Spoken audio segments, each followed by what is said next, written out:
Hey guys, welcome back to the latest episode of the Growing a Dental Practice podcast. I'm your host, Mike Hennon from Patient Boost.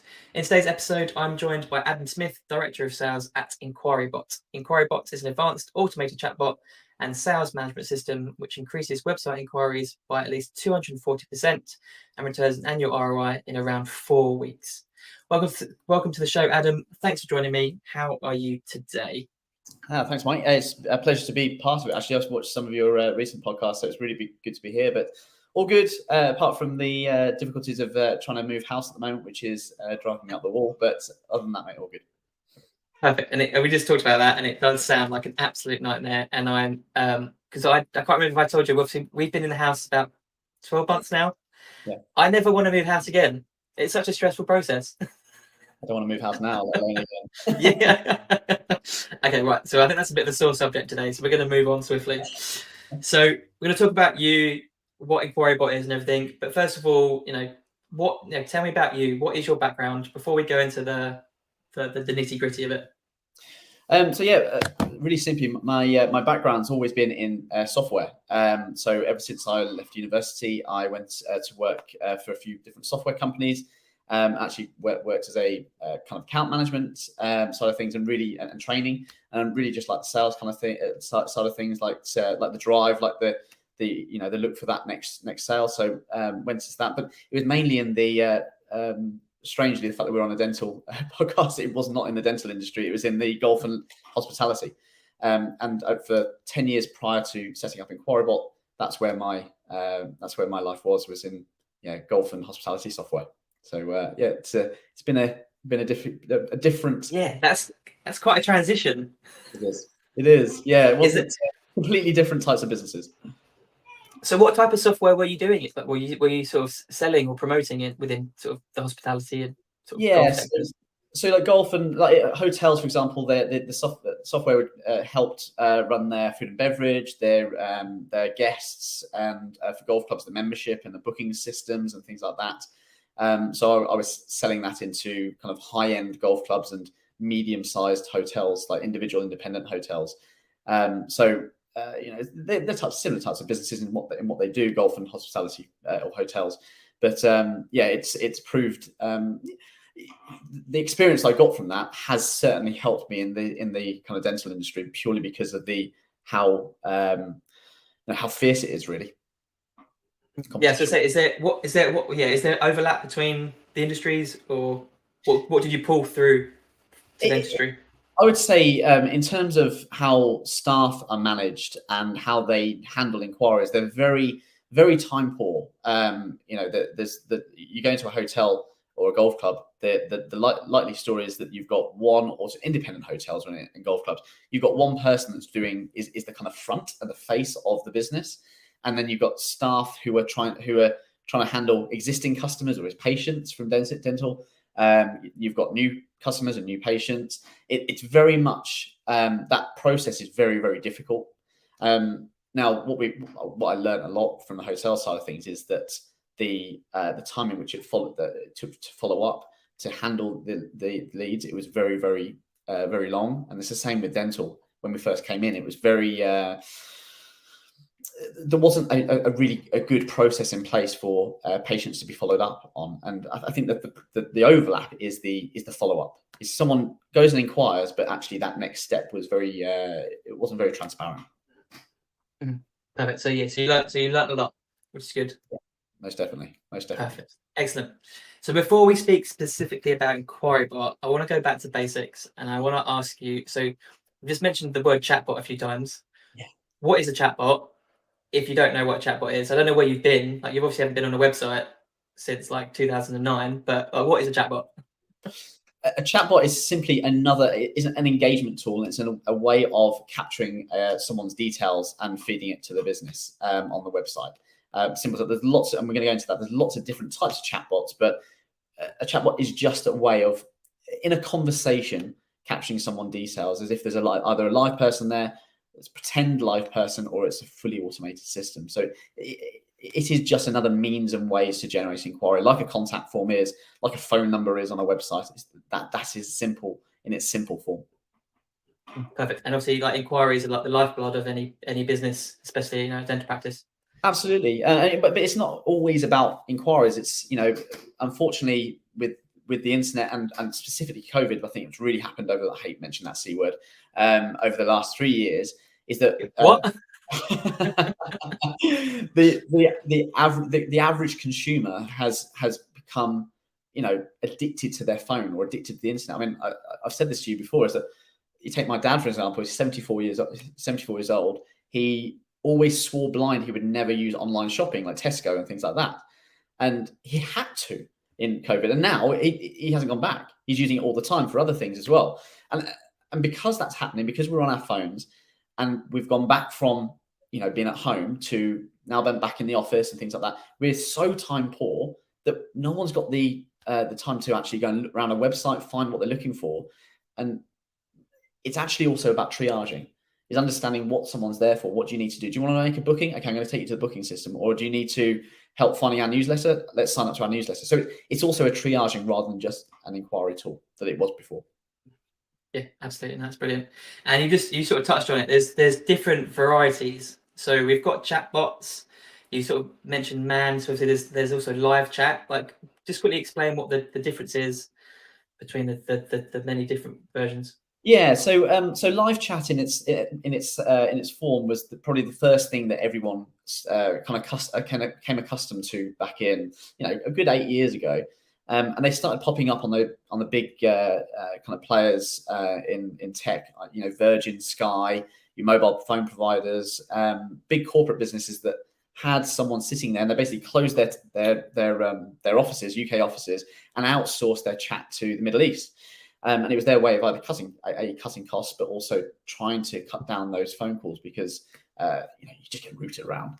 And the chatbots became, whether you like them or not, they helped you get so far with your inquiry or with your problem. And those types of businesses that were doing it well, as I said, Sky, Virgin, Vodafone, those big businesses, we're now looking at that as small to medium sized businesses going, that's great. I can cut down my phone calls, which are a pain. I can automate some stuff online. They were then throwing chatbots on their website, live chat free, because they've got nothing behind it. And in fact, it was having a negative effect because people were going on there going, oh, a chatbot, I want to chat to someone and get my question answered. And all it would say is we're only available between 9 and 5, or the agent's not available. And you go, and it was driving people mad. And in fact, it was turning people away. It was turning people, and then you basically had a disparity of what people expected. You had people expecting chatbots because they've used them and they think, okay, they're all right. Some people didn't like them. And they're landing on these small businesses going, these chatbots are dreadful. And then you had this misconception that, I think everyone had this about 3 or 4 years ago, that chatbots are horrid unless they're manned. And that's what we had for a long time. Then the emergence of AI chat came on, and AI chat's still there. And my bank, I think I said this to you, and I think you bank. I don't know if you bank with Santander, but my bank's got a new chatbot that they've been telling us about for ages now, and they spent like £500,000, nearly £1 million on this thing. And AI chat is fine, and so it's all basic keyword. So you start typing in, you type a problem, a question or problem or something like that, and the chatbot uses keywords to assume what your problem is or what you're interested in, and it's reliant on that. The context of that question being picked up and the customer or the user spelling correctly. And half the population can't spell because they're spelling in text type, aren't they, on their phone? Mm-hmm. And the bots were breaking down and not working. And it was getting even more frustrating. So you had live chat and no one was available, AI chat and it was breaking down and not giving us the suggestion, and people getting frustrated. Yeah, absolutely. And I just, it's that. It just makes me like cringe when they've spent that much money on trying to implement something that's crap. But also going back to the whole being on a website, looking at the chat, we're only available between these certain times, or it's worse, just like we typically respond within 48 hours. Well, I want to know now. I want to know now. Absolutely, and and that's why people were going. They would then pick up the phone. But the problem is that was in the evening, between 6, 7 o'clock at night, when actually someone's, that's the optimum time for someone to inquire, because people don't inquire during the day when they're at work. They inquire in the evening, the practice is closed, the chatbot doesn't work because they're not available, and people are going, and that's when you lose customers and you lose patients. It's because they go elsewhere, they go to someone who can handle their inquiry, and it's been an almost never-ending circle. Yeah, the patients lose patience. Yeah, I think is the moral of the story there. it's absolutely. But yeah, I just it's I can totally see what, you know, before I became familiar with, say, like sort of inquiry bot, like, yeah, I would never touch it, never touching chat, like it was, but it just went against logic that, you know, we the majority of us don't like picking up the phone anymore. Like we would prefer to text or email, and it just was like was a bit of a just creating friction. So that's a great segue into like how is inquiry bot different, and kind of like, you know, what was it about that current situation that made you create inquiry bot and go down that route? Bless you. So it's good. Yeah, it's a good segue that is. So I think just carrying on really quickly from that is that even with live chat, as things went on, and what you've seen on Sky and Virgin now, they've got almost a hybrid version of chatbots. So they've got the automated system which helps you triage yourself to the right place. So let's say we go on Sky and go, right, what are you looking to do? If you've got a problem, are you looking for technical support? Are you looking for sales support? And basically ask you a few questions, triages you like a phone system was, you know, like the automated phone systems do, and then it hands you off to the right person that can deal with it. And that's great. Again, it's great for large businesses that have that resource. The problem is, though, is still that when you get on the live chat, is that it's time. You can see them typing because it comes up, you know, agent is typing, and you're sitting there waiting and waiting and waiting. And actually, what you're doing is doing other stuff on your browser, and you don't realize that they've messaged. And by the time you actually come back to it, it says your session has ended because you didn't respond. And it's so frustrating. So where we got to it, this was about 5 years ago. We realized that there was a kind of a middle ground that just hadn't been picked up, because even when you do have that live chat with someone, if it's outsourced, which it can be, you can only get so far with the chat, because as soon as it gets intricate and it starts talking about someone's actual health, or you start talking about someone's teeth and you want some actual advice, the agent can't answer them. So they go, right, I need to put you in touch with someone. Can I take your details? And you're like, oh, I've just wasted all this time, like 5-10 minutes, and I've still got to talk to someone. What's the point? Conversely, is that if you didn't have a chatbot, 99 out of 100 people left the website. And we've talked about this before, is that statistic is ridiculous. You go on Google and it says it's about 2.5% engagement. But the reality is, in dental, it's every 100 people, 99 people, every 100 people that visit the website, 99 people leave without giving their details. And that's scary. That's without marketing. That's just organic.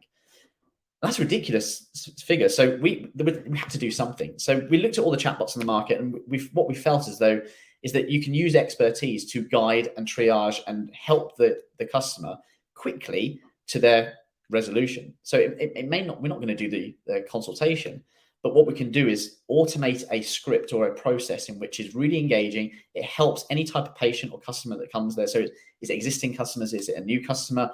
What are they interested in? Is it Invisalign? Is it dental implants? Okay, what's your problem? Or why do you need it? Or why have you decided now? Have you got a problem? Maybe you've got an event coming up. Whatever those questions are, upload some pictures and let's push it to the right person in the business. But we do it within less than a minute. And the key to that is we haven't wasted their time. We've got key information for the staff members to start dealing with, and we've delivered a nice experience for the patient. So that's where we got to. We wanted to create these flows and these scripts for businesses, dental practices, cosmetic practices, golf, hotel, and essentially automate the I would say the kind of qualifying process.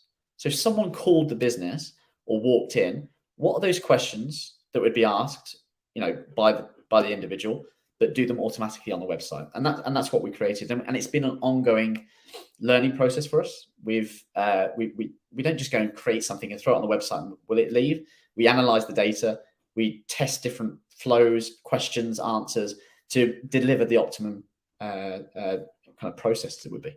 And that's how we're different to other chatbots.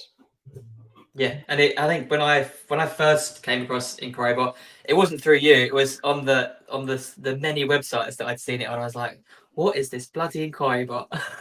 Yeah, I Who remember. are these people? They're everywhere." But no, what? Yeah, it's just it just looks like nothing else on the market. Like it's a very. It just looks great. It just that straight up. It's like other chatbots are very boxy and very like almost like separate from the website, whereas obviously what Enquirybot does is kind of like fluid and it's a bit more integrated. But also, I think, and I'm surprised you haven't mentioned it yet, but it's the whole. When we first spoke, is this the way you described it as being like the receptionist for your website? Yes. Is a great way of talking about it, and it was like in a practice, you have someone on reception that can greet people, welcome them, actually ask them questions, sort of walk them through the journey. Whereas on your website, you're kind of expecting them to sort of come on, find their own way around. Yeah.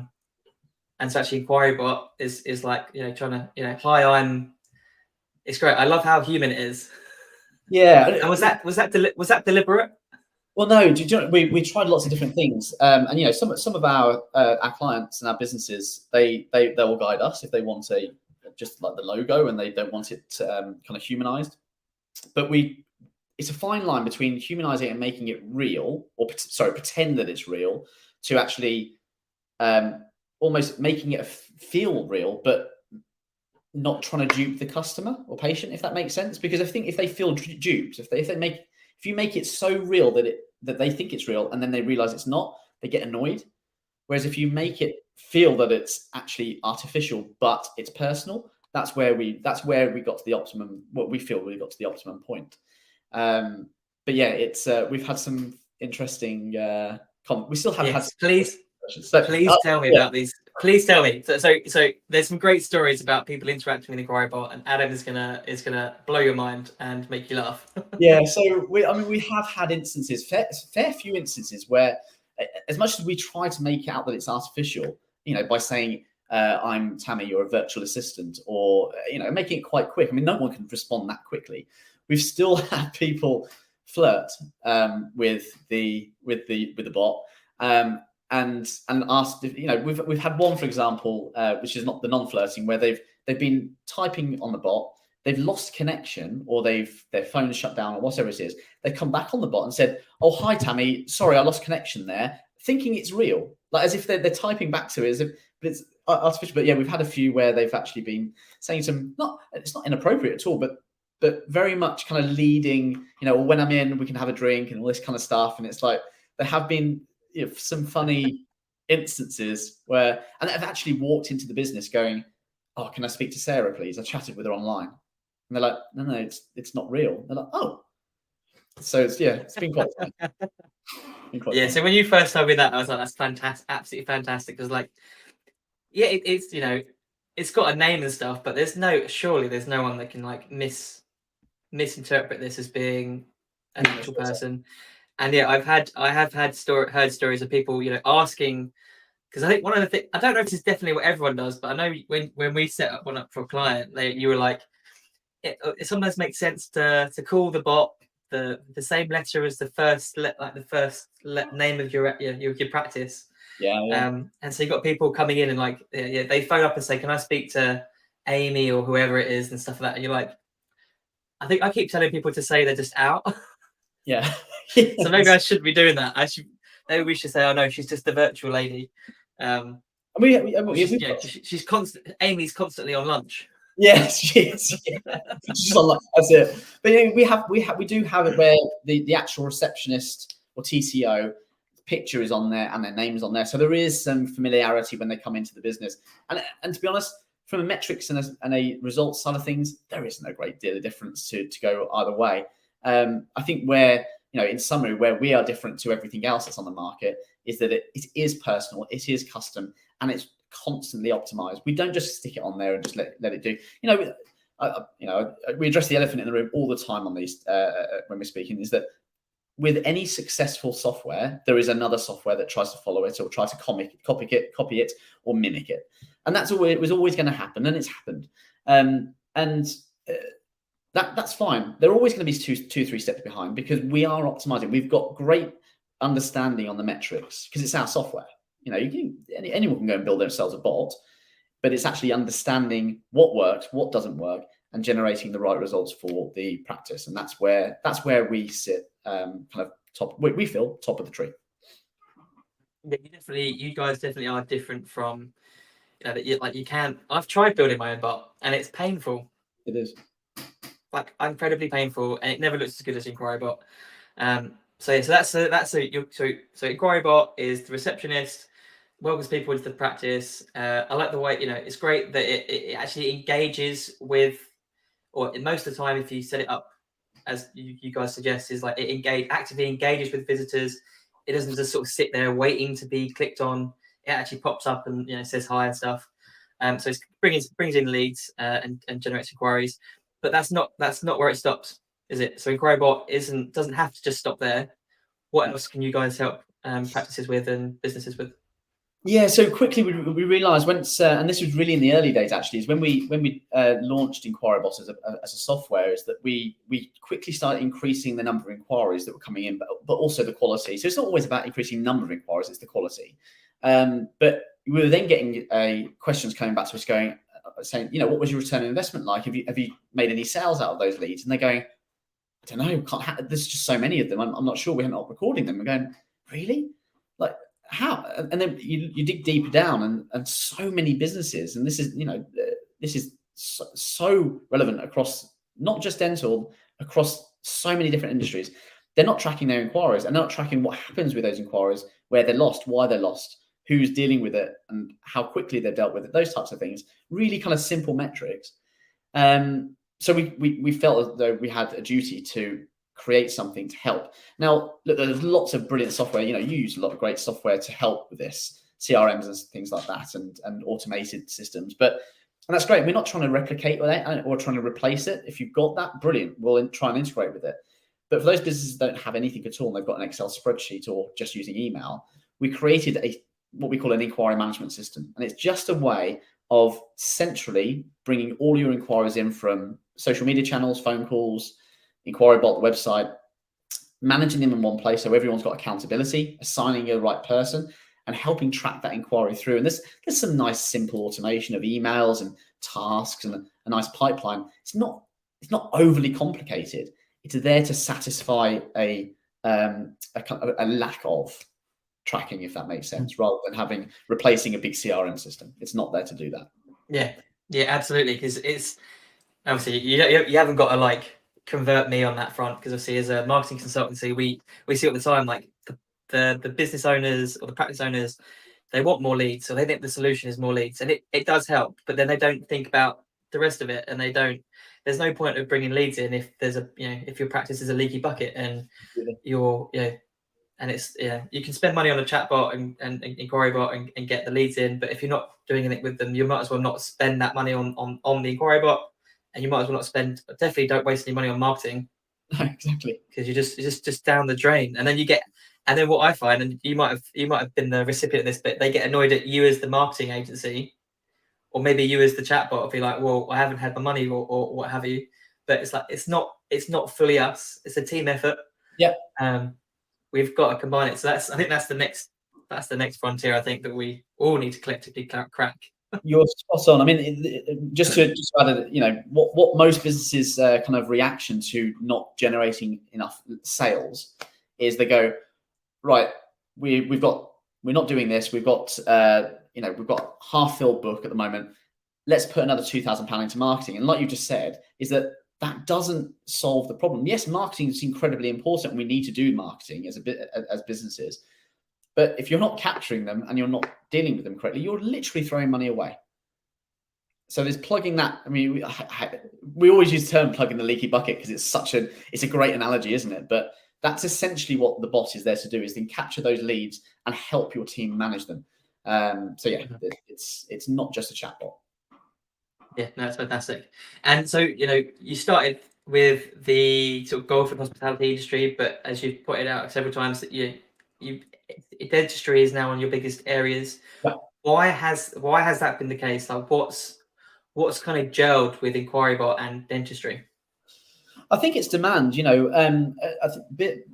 With the dental industry, people are willing to spend money to get returns. I think in other industries, they're quite frugal in their expenditure. They don't want to do anything. They don't want to spend to get out. There's almost a feel as though we'll get out. We'll get out of this mess, or we'll make sales based on what's happening in the industry, or we'll wait for the summer because it's going to get hot. The hotel's going to get better, or golf club, or whatever that is.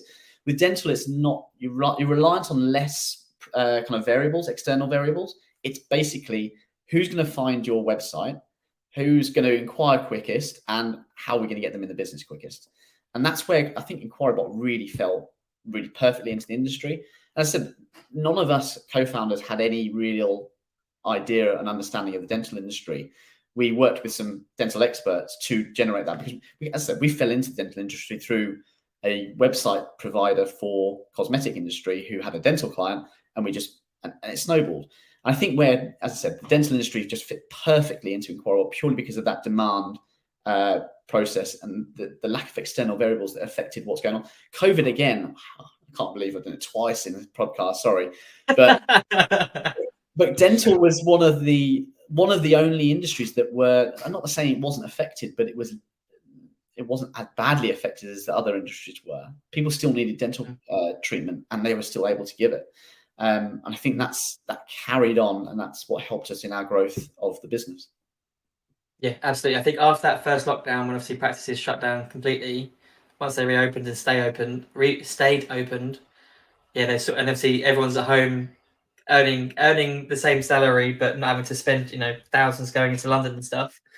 Yeah, a lot of people were looking at sort of improving their teeth and improving their smiles and stuff, and yeah, it was a bit of a Wild West, and there's still elements of that now. And I think it was a great opportunity for you guys to just capture that, and obviously, but also help the practices. It did, but I think dental procedures are quite impulsive. I would say I'd say 50-60% are quite impulsive. Some of them obviously based on money and things like that. Money obviously helped in COVID because people started having a bit of spare change. They were able to, but that impulsiveness of people thinking, whether you've had a drink at night, which sometimes happens, we see it a lot, where they've had a few drinks and they've gone, do you know what? I'm going to do it now. I'm going to go and book that Invisalign. I'm going to book that those veneers, whatever it is.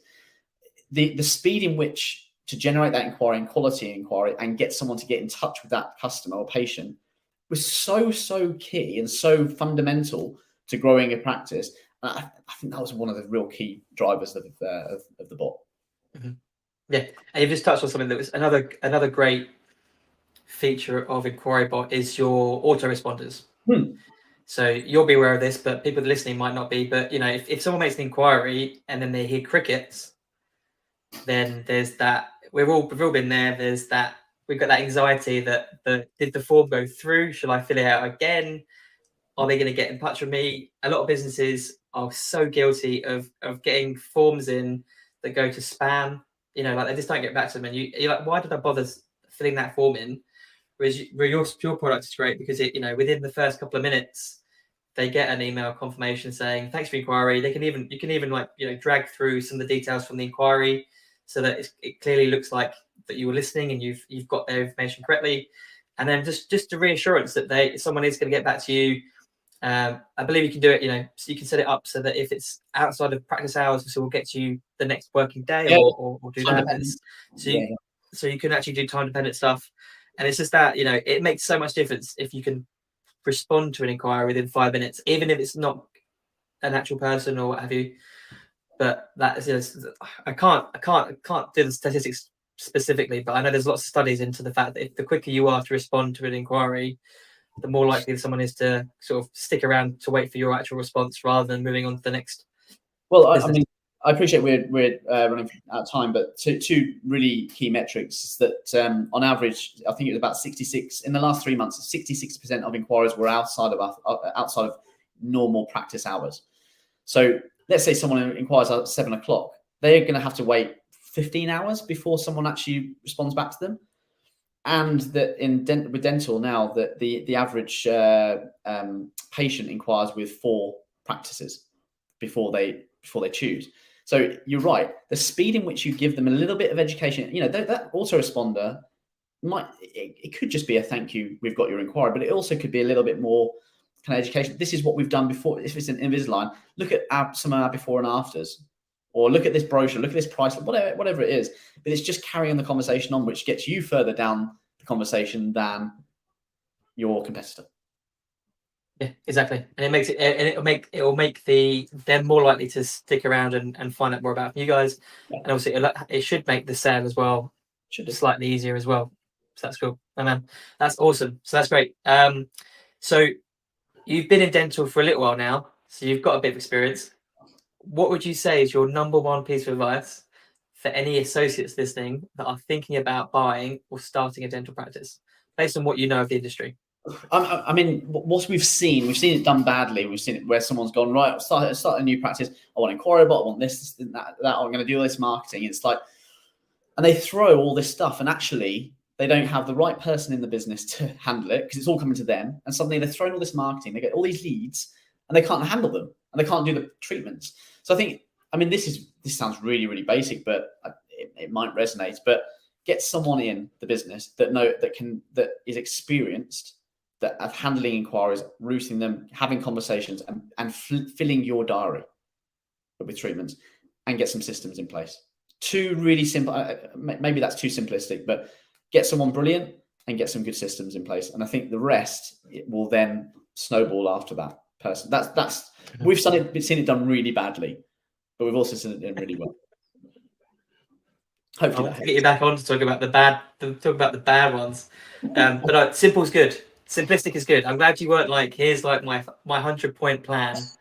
So that's good. So yeah, to get someone, and we've heard it with other guests, like Shireen Washington is like, you should get the first hire you should make as a TCO. Like, you should have someone in that can take care of patients, like, and they can take care of lead management as well.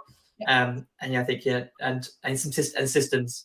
Please get some systems in place. If you're relying on scraps of paper for your lead management, I think we'll pass on you.